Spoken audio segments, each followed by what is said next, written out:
क्या नाम है सर आपका? मेरा नाम हौलदार ओम सिंह है। मैं general secretary ex serviceman association outer area rural area Delhi का हूँ। अभी हमारे बीच में एक ऐसे शख्स है जिन्होंने 1960 में भर्ती हुई और उनका ये दुर्भाग्य, वैसे देश के लिए तो सौभाग्य कहूँगा, लेकिन पर्सनल खुद के लिए दुर्भाग्य है। उन्होंने 62, 65 और 71 की लड़ाई लड़ी। उसकी पेंशन मात्र 9,000 रुपये है और ये 1965 के अंदर इसको मोटर का स्प्लेंडर भी लगाया हुआ है। अभी मैं आपको दिखाऊंगा कि उसका एक ग्राउंड पोजीशन भी दिखाऊंगा, आप थोड़ा घूमिए इसके यहाँ से। अभी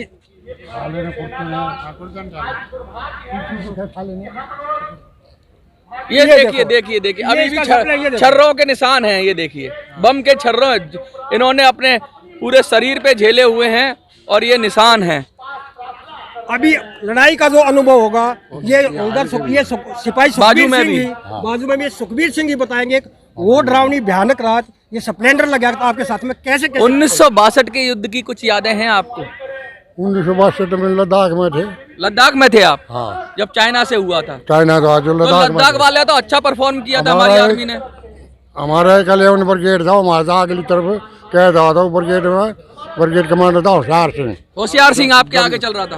हमारे अगले ब्रिगेड में था, हम पीछे न थे, पिछली पार्टी पे। वो ब्रिगेड घेरे में आ गया था पूंछे में। अच्छा। उसके घेरे के बाद में हमारे तो ये ऑर्डर था कि यहाँ से आगे बढ़ना नहीं और पीछे हटना नहीं। अच्छा। इस जगह को छोड़ना नहीं है और डटे रहे आप मोर्चा? हाँ, डटे रहे। आप कहते हैं कि बेशक चाइना ने आक्रमण किया लेकिन हमारी फौज पे बहुत सारे चीज़ें नहीं थी, हथियार नहीं थे, स्ट्रेटजी खराब थी, सरकार का ध्यान नहीं था। और हमारी फौजें तो ऐसी हैं कि मतलब जो 1962 में रेजांगला की लड़ाई बताते हैं कि डटी रही फौज, अपने अंतिम गोली तक लड़ी। वहीं लड़े रहे, वहीं डटे रहे।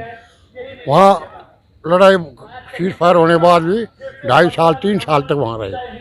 फिर बाद मतलब इतनी विषम परिस्थितियों में लद्दाख में काम किया आपने 1962। 1965 में आप कहाँ थे? 1965 में ये पाकिस्तान जो हुई, हाँ। ये सद्दे वाला काले वाला बीकानेर साइड में नहीं रहा। कालू वाला साइड बीकानेर सेक्टर में। बीकानेर सेक्टर में मतलब थे आप? हाँ। तो उस समय कैसा माहौल था जंग का? किस तरह का जज्बा था अंदर? जज्बा, हम तो जवान थे, हम तो केटर खींचे खाए थे बड़ी वो आवाज को ना, मतलब डर बिल्कुल आंखों में डर, कोई डर नहीं था, उस टाइम निश्चिंत थे। कच्छ बेचैन। और 1971? 1971 में कोई डर नहीं था। कहाँ लड़े 1971 में? 1971 में ये छमजोड़िया रजौरी मतलब पुंछ सेक्टर में थे। मतलब आप इधर पाकिस्तान की साइड थे? अपने पहले तो 3 दिन पहले ही पाकिस्तान ने हमला कर दिया था, दोनों साइड से कर दिया था, बांग्लादेश की साइड से भी करा था पाकिस्तान। तो आप मतलब पाकिस्तान की साइड थे? पाकिस्तान की साइड पे लड़ रहे थे मतलब जो पाकिस्तान है? हम यार लाल किले में दिल्ली, यहाँ से 2 घंटे नोटर में, फिर 1 घंटे नोटर में डाल देगा, फटाफट मुंह कर दिए उधर। और वहाँ से उतर के कितने घंटे में ऑर्डर था? कितने घंटे का? 2 घंटे नोट में तैयार हुए, फिर 1 घंटा नोटिस हो गया, फिर आधे घंटे में मूव कर दिए। आधा घंटे में मूव कर दिया मतलब देखिए जवान किस तरह से तैयार रहता है। 1 घंटे आधा घंटे के ऑर्डर पर ये जो थे पुंछ सेक्टर में, पुंछ सेक्टर के अंदर इनकी डिप्लॉय कर दिया गया था 1971 के युद्ध में। क्योंकि जब पाकिस्तान दोनों तरफ था, तो अब जो बांग्लादेश है उस साइड नहीं, लेकिन दूसरी तरफ से भी पाकिस्तान ने आक्रमण किया था उसको कंट्रोल करने के लिए। तो वहाँ पर ये मोर्चा संभाले हुए थे भारत की सीमा की रक्षा करने के लिए। तो अब क्यों जंतर मंतर पे आपको आना पड़ गया? उम्र इतनी हो गई आपकी, 3 युद्ध लड़ लिए, और ऐसे को तो असर आंखों पे बिठाना चाहिए गवर्नमेंट को। क्या हुआ आपके साथ, क्या अन्याय हो गया? जो बैठना पड़ा, हमने आए पीछे, हमारे कोई इतनी पेंशन नहीं मिलती, थोड़े पैसे मिल रहे। ये DAP ला कर हो रहा है। मतलब एक इतने बड़े मतलब सैनिक जिनको सम्मान से देखा जाना चाहिए, वो अपनी पेंशन के लिए अगर इस उम्र में जंतर मंतर पे आए तो सरकार को शर्म नहीं आती क्या? क्या बताऊँ, शर्म आती है ना आती है सरकार ने। हम तो इसी चीज में आए थे भाई। सरकार की कमी है कि ऑफिसर्स की कमी? सर मैं तो ये बड़ा दुर्भाग्य है कि एक रिजर्व की पेंशन सर्विस पेंशन का 30% है, मात्र 9,000 रुपये।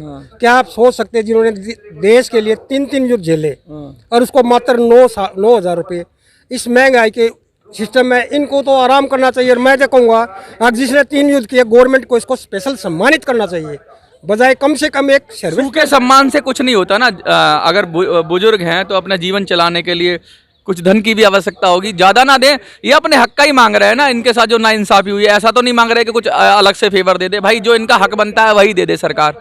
सबसे दुख की बात तो ये है कि 3 लड़ाई लड़ने के बाद गवर्नमेंट ने इनको खुद रिजर्व भेजा, अपनी मर्जी से नहीं गए। तो कम से कम जो 15 साल एक सिपाही नौकरी करता था उसके बराबर तो पेंशन इसको दो, उससे भी पेंशन कम है इसकी। और जो सिपाही 15 साल नौकरी करता है उसका 60% पेंशन है, 40% कम है। क्या इसने क्या गुनाह किया? यही तो 1 रैंक 1 पेंशन था। क्या कहेंगे सर, क्या लग रहा है आपको, सरकार सुनेगी? सरकार को आखिर में सुनना पड़ेगा हमारी बातों को, क्योंकि हम कोई यहाँ पर भीख मांगने के लिए इकट्ठा नहीं हुए हैं।